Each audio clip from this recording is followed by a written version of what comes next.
Miyerkules ng umaga ng puntahan ng Criminal Investigation and Detection Group o CIDG at National Bureau of Investigation o NBI ang isang bahay sa subdivision sa Barangay Balibago, Angeles, Pampanga na pinagtataguan umano ni Senator Ronald De La Rosa. Ito ang kinumpirma ng punong barangay ng lugar na si Jose Ponce. Sa isang panayam, sinabi nitong pagmamay-ari umano ng isang Lakay Carino ang bahay na pinuntahan ng mga otoridad.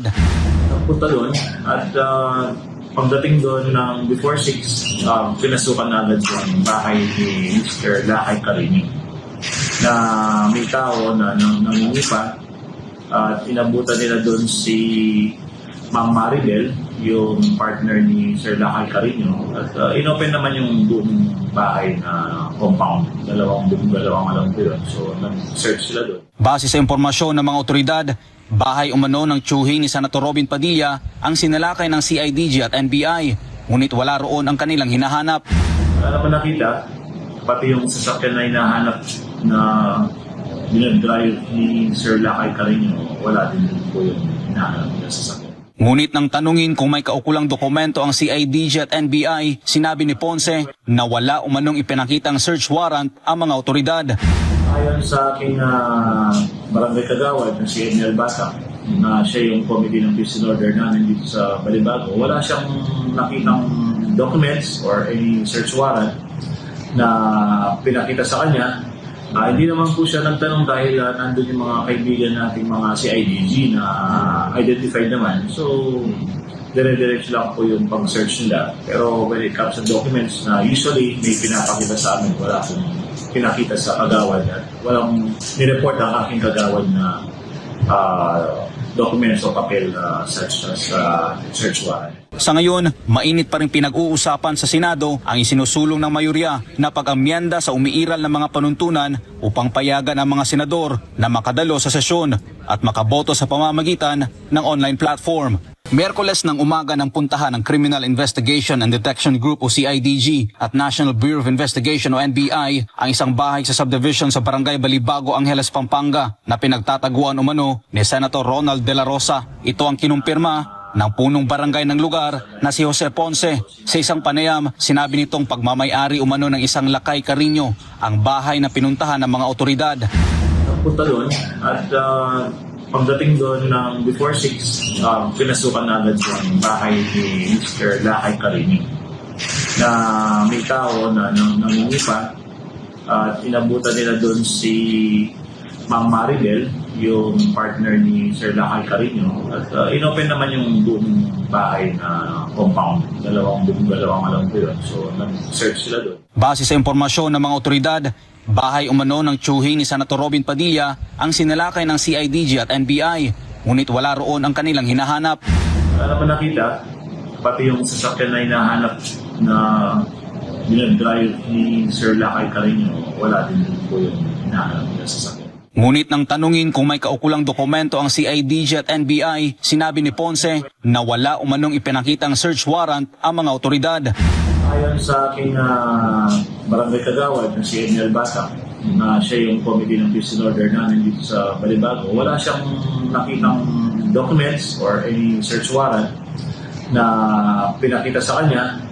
Hindi naman po siya nagtanong dahil nandun yung mga kaibigan nating mga CIDG na identified naman. So, dire-diretso lang po yung pang-search nila. Pero when it comes to documents na usually may pinapakita sa amin, wala akong pinakita sa kagawad at walang nireport ang aking kagawad na documents o papel such as search warrant. Sa ngayon, mainit pa rin pinag-uusapan sa Senado ang isinusulong ng mayorya na pag-amyenda sa umiiral ng mga panuntunan upang payagan ang mga senador na makadalo sa sesyon at makaboto sa pamamagitan ng online platform.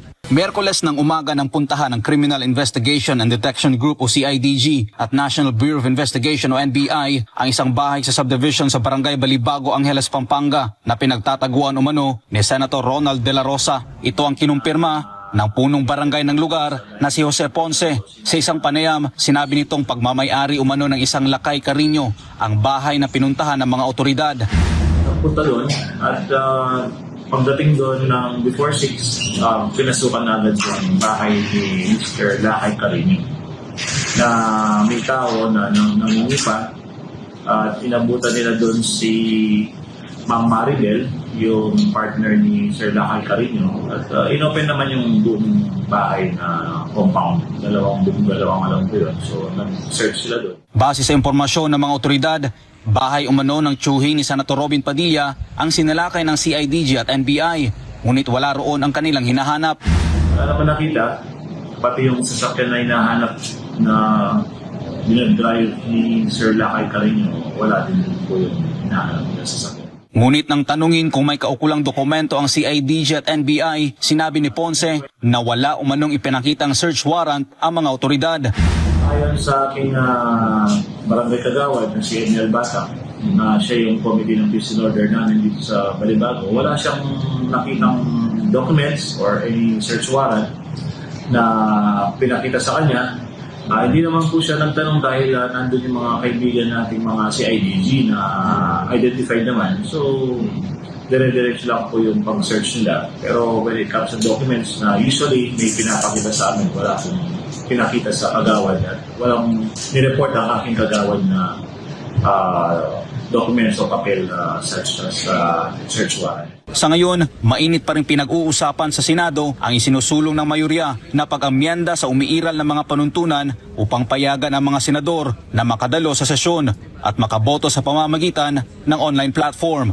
Miyerkules ng umaga ng puntahan ng Criminal Investigation and Detection Group o CIDG at National Bureau of Investigation o NBI ang isang bahay sa subdivision sa Barangay Balibago, Angeles, Pampanga na pinagtataguan umano ni Senator Ronald De La Rosa. Ito ang kinumpirma ng punong barangay ng lugar na si Jose Ponce. Sa isang panayam, sinabi nitong pagmamay-ari umano ng isang Lakay Carino ang bahay na pinuntahan ng mga otoridad.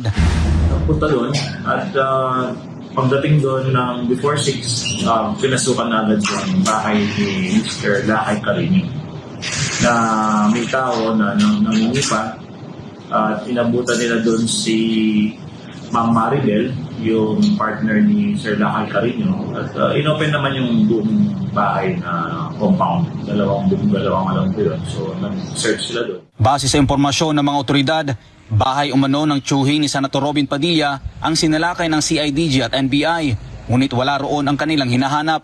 Wala naman nakita, pati yung sasakyan na hinahanap na dinadrive ni Sir Lakay Carino, wala din po yung hinahanap na sasakyan. Ngunit nang tanungin kung may kaukulang dokumento ang CIDG at NBI, sinabi ni Ponce na wala umanong ipinakitang search warrant ang mga otoridad. Ayon sa aking barangay kagawad na si Eniel Basak, na siya yung committee ng peace and order namin dito sa Balibago, wala siyang nakitang documents or any search warrant na pinakita sa kanya. Hindi naman po siya nagtanong dahil nandun yung mga kaibigan nating mga CIDG na identified naman. So, dire-diretso lang po yung pag-search nila. Pero when it comes to documents na usually may pinapakita sa amin, wala pong pinakita sa kagawad at walang nireport ang aking kagawad na documents o papel such as search warrant. Sa ngayon, mainit pa rin pinag-uusapan sa Senado ang isinusulong ng mayorya na pag-amyenda sa umiiral ng mga panuntunan upang payagan ang mga senador na makadalo sa sesyon at makaboto sa pamamagitan ng online platform.